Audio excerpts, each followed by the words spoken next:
Welcome to Generate. I'm Jen, and I'm on a quest to generate self-sustaining joy. Every now and then, I will dive into a particular topic that I think can help us either learn more about creating joy or learn more about sustaining joy. And it's been a while since I've done one of these topics, and so in the meantime, I've been thinking a lot about various concepts that have helped me to understand the world better. And one that's repeatedly come to mind has been the biblical concept of taking every thought captive as applied to meditation and mindfulness.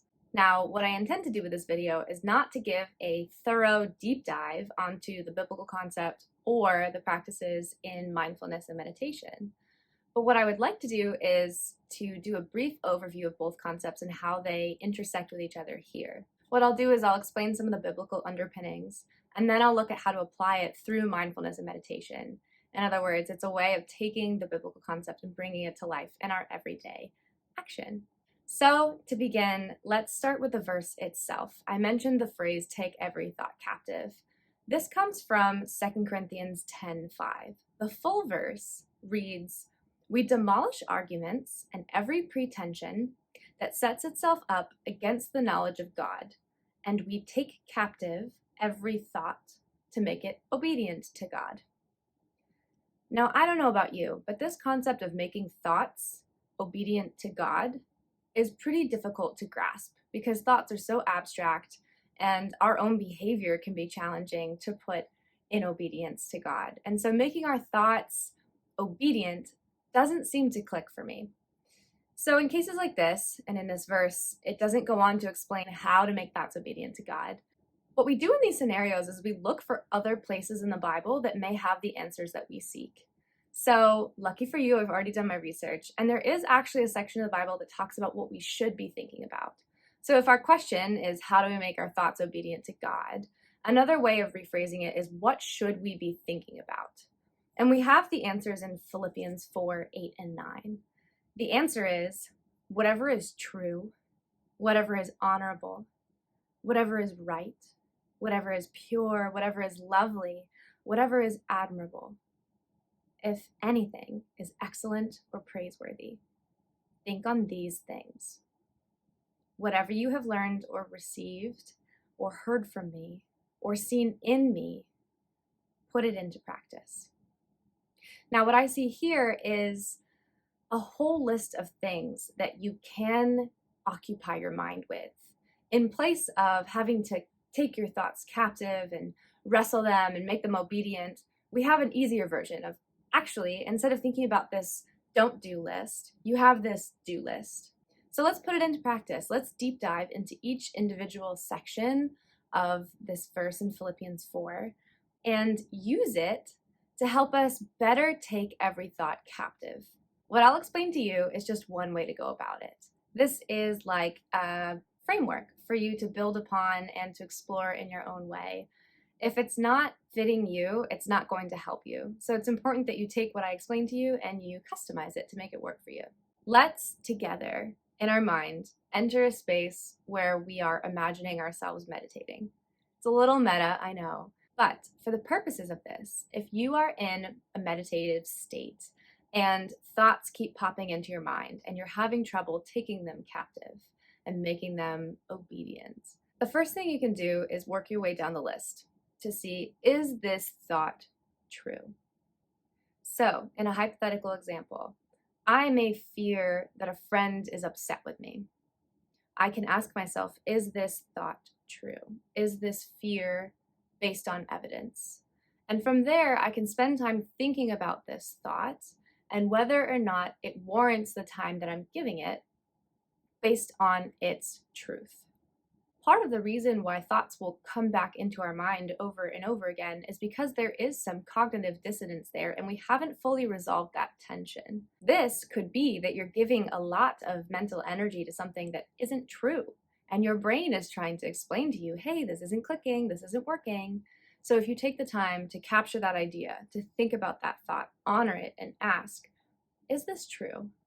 It gives you the chance to set that thought to rest.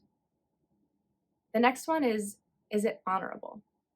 Now, there are things that are true, but they don't honor the people or the situations that we're thinking about. For example, It may be true that your friend has a really obnoxious laugh, but that doesn't honor your friend. In your friend's laughter, they are expressing joy from the trueness of their heart. It kills their joy to tell them that their laugh is obnoxious. So if there's nothing that can be done about it, laughter is genuine, then it shouldn't occupy that space in your mind. You shouldn't worry about it over and over again. Every time your friend's laugh fills the room, you shouldn't be in your mind mulling over the fact that you don't like their laugh and it's obnoxious. Set it free. This is one where making it obedient means letting it go. The next item on the list is whatever is right. Now, this is a challenging one because we all operate within our own perception of right and wrong. And some of us think we're following a very black and white list, but we're actually interpreting it in very different ways. When it comes to whatever is right, my best guidance here is to take that thought and sit with it and notice how it feels in your body. For example, maybe you're considering a very serious conversation with a friend or a family member about something that has been bothering you. As you think about having this conversation, there are some cases where the healthy and high road feels really good and you know that it's the right thing to do. There are other times where it feels like you'd be losing out by taking the high road because there's that satisfaction that is missing. It can be challenging because that desire for satisfaction can lead us astray in pursuing what is truly right. But in those circumstances where you feel that validation that comes from not taking the high road, that comes from taking matters into your own hands, you usually can feel that you're taking a path that isn't actually the higher path. You can feel in your body that you're making a choice that is coming from a place of spite rather than a place of trying to resolve the situation in a manner that honors both parties in this conversation. Now, take it with a grain of salt because we all make decisions differently, and not everyone is going to have a strong connection to their inner feeling about whether something is right or wrong. If you feel like your inner feeling isn't coming through for you and it's not helping you make good decisions, then you can always rest on your logic as well. You can sit down with what you know to be right, try and come up with a parallel example. So say you are dealing with a circumstance with a friend in which you want to confront them about a piece of gossip. Make up a fake scenario in which a Sam meets with a Jim and talks about a piece of gossip. How would you coach this imaginary person, this imaginary Sam, to talk to Jim about the scenario? And then apply that logic to yourself. Remove yourself as a person from it and look at the facts and how you would navigate that as objectively as possible. As I mentioned, whatever is right can be tricky territory. Similarly, whatever is pure is a very, very tricky concept. I think a lot of us that grew up in the church have a little bit of frustration with this concept of purity, of something being pure, and for good reason. It's been a word that has a lot of underlying assumptions that have not been truly unpacked in a really long time. For the purposes of this video, we're going to use whatever is pure as whatever concepts are not infiltrated by outside influences. If we were to think of it in a scientific or a chemistry perspective, this would be your atom instead of the compounds that they form. We're looking at each individual atom, whatever is pure. So when it comes to a pure thought, it is a thought without feelings added on top of it, shame and guilt and societal expectations. It is simply a thought. For example, a thought may be, I'm jealous. To stop there is enough. We don't need to say, I'm jealous and I'm embarrassed that I'm jealous because it's something that I didn't know I even wanted. Or I'm jealous and society tells me that jealousy is bad, therefore I'm ashamed of this feeling. There's a lot of additional layers that get added to our thoughts. And so in this case, we're looking to simmer down to the purest, most simple statement of what is going on. So if a thought pops into your head and you're realizing that there's many layers to it, that there's a feeling on top of a feeling on top of a societal norm, etc., take the time to peel back the layers of it until you get to the very center. The next one on the list is thankfully something that's a lot easier. It's whatever is lovely. Now, if you haven't already seen my video on glimmers, now would be a really good time to go watch it, because whatever is lovely ties in really nicely with the concept of glimmers. I will link my video on glimmers at the end of this one so you don't have to interrupt this flow. You can go watch it later on your own time. So, whatever is lovely, the premise here is that by thinking about things that are lovely, they actually activate neural pathways in us that help us feel safe and secure. So, in your meditative state, if a thought pops into your mind and it doesn't immediately strike you as lovely, it might be worth taking some time and thinking about, how could I make this thought lovely? For example, I could be in my meditative state and think, I need to go to the gym. Now, instead of thinking about going to the gym, which for many of us is not something we enjoy doing, for others it is something you enjoy doing, and I'm grateful that that happens for you. But in this case, for me personally, I would need to make that thought lovely. And instead of berating myself, thinking that I need to be in better shape, therefore I have to go to the gym, I would flip it the other way and say, I love how happy I am at the end of a workout after I've gotten a really good sweat in and I feel like I've worked my body and honored my body. That's a lovely thought. Let the lovely thoughts drive you towards the actions you want to do. If you want to be somebody that has a certain pattern in your life, a certain series of habits, then make those habits seem lovely to you. You deserve to want to do what you want to do. In other words, you want to have the motivation to do the things you want to do. So if there is this desire to pursue something, you want to support yourself with that energy to do it. The next one on the list is whatever is admirable.